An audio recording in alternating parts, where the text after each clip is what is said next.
The year is 665. You are standing in the suffocating corridors of the Alcazar of Madrid, a palace whose walls seem to whisper the secrets of centuries past. The air is heavy with incense, so thick it clings to your lungs, fighting to mask the metallic scent of blood and sweat that seeps from behind a pair of carved oak doors. On the other side, a queen is screaming. Her cries echo through the marble halls, a raw, primal sound of desperation that makes courtiers tremble in their silken shoes. This is not the birth of an ordinary royal child. This is the moment that 200 years of carefully arranged marriages, uncle to niece, cousin to cousin, reach their inevitable climax. The woman laboring behind those doors is Queen Mariana of Austria.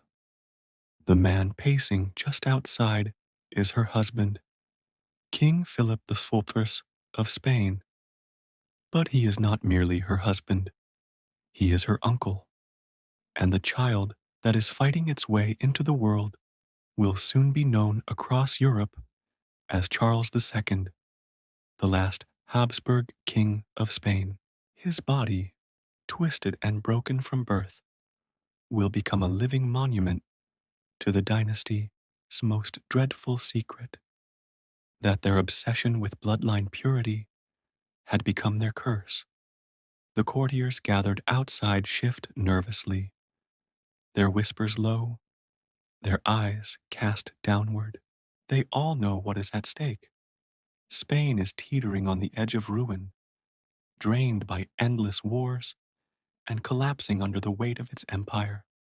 The kingdom desperately needs a strong heir to secure the throne. But in these shadowed corridors, there is only fear, for the child who is about to arrive is not just a prince. He is the embodiment of centuries of choices, choices that ignored the warnings of nature, choices that would create something both pitiful and terrifying. To understand the magnitude of this moment, we must step back in time. We must trace the Habsburg dynasty's rise to power and the slow, deliberate march into genetic catastrophe that would culminate in the tragic figure of Charles II. The Habsburgs had always believed their blood was their greatest weapon. Where others raised armies, they arranged marriages. Let others wage war. The family motto went, You, fortunate Austria, marry. From the late 1400s onward, they wove their dynasty across Europe, uniting crowns, kingdoms, and empires through weddings that were as political as they were intimate. By the time Charles V inherited the throne in 1519, the Habsburg reach was staggering. Spain, Austria, the Netherlands, Naples, parts of the New World, all fell beneath their dominion. The sun, they boasted, never set on Habsburg territory. But while the empire's reach grew outward, its bloodline twisted inward.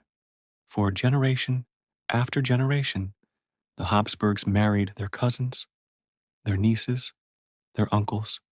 They told themselves this was strategy, the surest way to preserve wealth, territory, and the sacred idea of royal purity. In reality, they were sowing the seeds of ruin within their very veins. It began slowly, almost invisibly, a protruding jaw here, a pale complexion there. The deformity became so recognizable, it earned a name, the Habsburg lip. At first, it was little more than an eccentric feature, a quirk of portraiture that artists faithfully painted into their rulers' faces. But as the centuries passed, the quirk grew into something monstrous. By the time of Philip IV, it was no longer possible to hide. His jaw jutted so far forward that eating and speaking were battles in themselves. His body was often racked with illness, his energy drained, his vitality compromised. Yet even he could not escape the family's fate. He, too, would marry within the circle, binding himself to a girl nearly 30 years younger, his own niece, Mariana of Austria. When their union produced children, the results were heartbreaking. Some were stillborn, some died before their fifth birthday. Only one son, fragile and sickly, Philip Prospero, showed promise as heir. But even he succumbed at the age of 4, leaving Spain staring into the abyss of dynastic extinction. The pressure on Mariana to produce another son was unbearable. Her body had already endured the torment of repeated miscarriages, but the fate of the empire demanded she try again, and so she did. Now, as the summer heat of Madrid pressed down on the Alcazar, her body convulsed with agony. Every contraction felt like a war between life and death. The courtiers outside prayed, their rosaries clicking like the ticking of a clock counting down Spain's final hours. And when the infant finally emerged, gasping, frail, and misshapen, there was no hiding the truth. The child was alive, but he was not whole. That child was Charles II, the king who would be remembered not for victories or conquests, but for his very existence as a symbol of human hubris. His head was too large for his body, his jaw deformed beyond repair, his limbs were weak, and his cries lacked the strength of a healthy newborn. Physicians rushed to wrap him in fine linens, but no amount of silk could disguise what he was: the price of 2 centuries of inbreeding, a dynasty's darkest legacy made flesh. But this moment was not the true beginning of the horror. To understand Charles, we must trace backward into the tangled web of ancestry that created him. We must walk the halls of earlier courts, where kings and queens sat smiling in portraits while their blood quietly betrayed them. We must see how political ambition blinded them to the cost of their choices, and how their dynasty, once the most powerful in the world, became trapped by its own obsession with purity. As the midwives carried the weak infant through the corridors, whispers traveled faster than footsteps. Could this fragile child truly be Spain's future? Would the empire survive with such a broken vessel at its helm? Shadows seemed to lengthen across the marble floors, as though the palace itself understood the truth, that the Habsburg line was collapsing from within.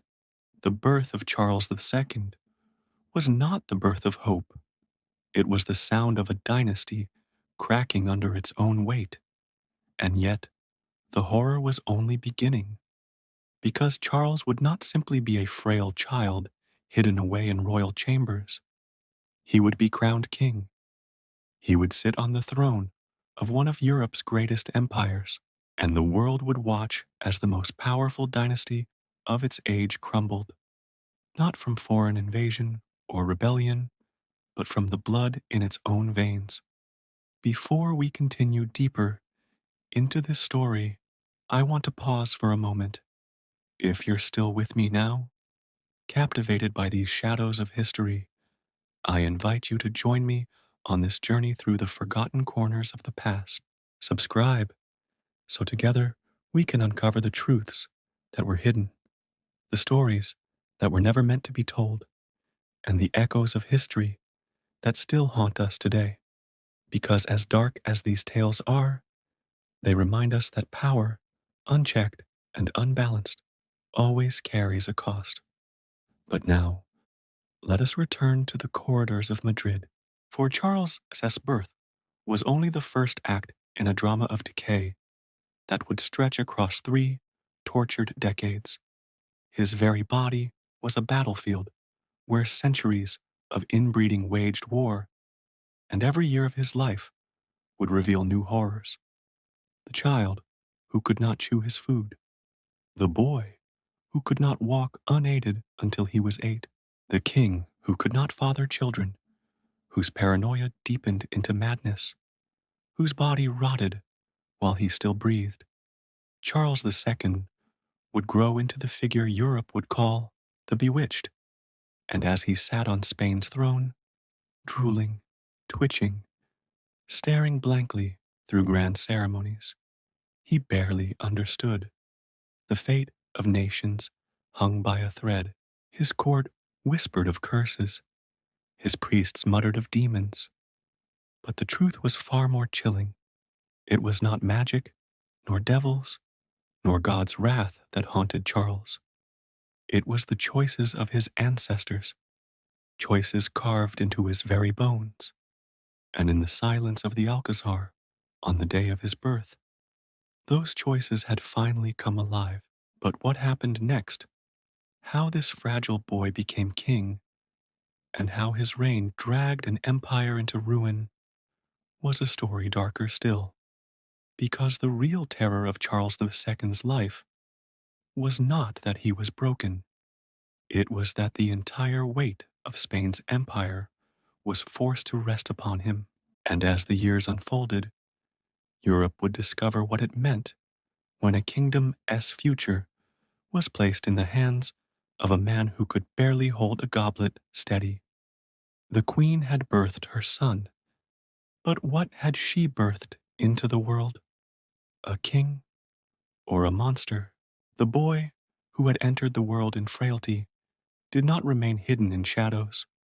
Against every natural instinct, Charles II was crowned King of Spain at just 4 years old, a monarch in name, though still a child, barely able to stand. His mother, Queen Mariana, became regent, shielding her son from the world while also using him as a puppet for her own political survival. The courtiers bowed before him, ambassadors offered treaties in his name, and Europe pretended not to see what was obvious to all. Spain's future rested on a boy who was broken from birth. Charles's childhood was defined by silence, sickness, and suspicion. He could not chew solid food because of his deformed jaw, surviving instead on a thin diet of broths and pulps. He could not walk without stumbling until late childhood, his weak limbs barely able to support the weight of his body. His speech, when it finally came, was slurred and nearly incomprehensible, his mouth fighting against the very shape of his bones. His mind, too, was slow to awaken, and the boy, who should have been learning the intricacies of empire, instead spent his days in a fog of confusion, his lessons cut short by illness after illness. But still, Spain called him king. Foreign ambassadors reported back to their courts with descriptions that bordered on horror. Some claimed Charles seemed more corpse than monarch, his skin waxy, his eyes vacant. Others whispered that he was bewitched, that demons had taken root in his body, twisting him into something less than human. The Spanish people, deeply religious and desperate for an explanation, clung to these stories. Surely God would not curse them so cruelly without reason. Surely this boy's frailty was the work of evil forces. Priests performed exorcisms over him. Holy relics were pressed to his body. Processions of monks marched through the palace, chanting prayers meant to drive out invisible spirits. But the truth was simpler and far more terrifying. Charles was not cursed by spirits. He was cursed by blood. The Habsburgs had spent centuries treating their family tree like a cage, trapping themselves in marriages that ignored nature's warnings. With each union of uncle and niece, with each cousin wedding another cousin, their line had folded inward, accumulating every hidden defect, every recessive trait. By the time Charles was born, the damage could no longer be contained. Modern science estimates that his inbreeding coefficient was higher than if his parents had been siblings. He was, in genetic terms, more inbred than nearly any monarch in European history. His existence was the final, inevitable outcome of a dynasty that had chosen pride over survival. As Charles grew, his body grew weaker, not stronger. He suffered constant seizures, his limbs trembling with fits that left him exhausted for days. His digestive system betrayed him, leaving him frail and malnourished, no matter how much food he consumed. His hair thinned prematurely, his teeth rotted, and his face sagged beneath the weight of his deformed jaw. He aged before his time, looking like an old man by the age of 30. And yet, despite all of this, the greatest demand placed upon him was not to rule, but to reproduce. The Spanish crown needed an heir. Without one, the dynasty would collapse, and the vast empire would fall into the hands of foreign powers. But here lay the most tragic truth of all. Charles II was incapable of producing children. His first marriage, to the young French princess Marie Louise of Orleans, was a desperate attempt to secure the line. She was beautiful, healthy, and vivacious, the very opposite of her husband. But the marriage bed remained empty of results. Charles, too frail and too confused, could not fulfill the most basic duty expected of him. For 10 long years, Marie Louise endured the humiliation of whispers, blamed for the lack of heirs, though she alone was not at fault. Her letters back to France tell a story of despair, of loneliness, and of a growing fear that her husband was more specter than man. When she died suddenly, at the age of 26, rumors of poison swept through the court, but modern historians suspect she simply succumbed to grief and exhaustion, worn down by the weight of a marriage that was no marriage at all. Charles remarried the very next year, this time to Maria Anna of Neuburg, a German princess. She, too, faced the impossible task of giving Spain an heir. And she, too, failed. The reality was unavoidable. Charles was infertile, the dynasty doomed. His inability to father children did more than doom his line. It plunged Europe into chaos. The question of who would inherit Spain's empire became a ticking bomb beneath the continent. France, Austria, England, and the Netherlands all maneuvered for influence, their eyes fixed not on Charles himself, but on the lands he would leave behind. He was less a man than a pawn, less a king than a prize, to be claimed upon his death. And as the years passed, his body decayed further, even as the vultures of Europe circled ever closer. Charles himself knew he was the last of his line. He may not have understood the science, but he understood enough. In his paranoia, he came to believe that he had been bewitched, that sorcery had made him sterile and weak. He summoned exorcists, demanded rituals, and poured treasures into the hands of holy men who promised cures they could never deliver.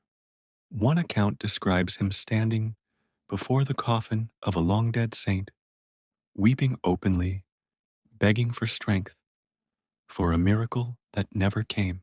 The court around him became a theater of illusions. Painters softened his deformities in portraits, presenting a king who looked merely solemn rather than broken.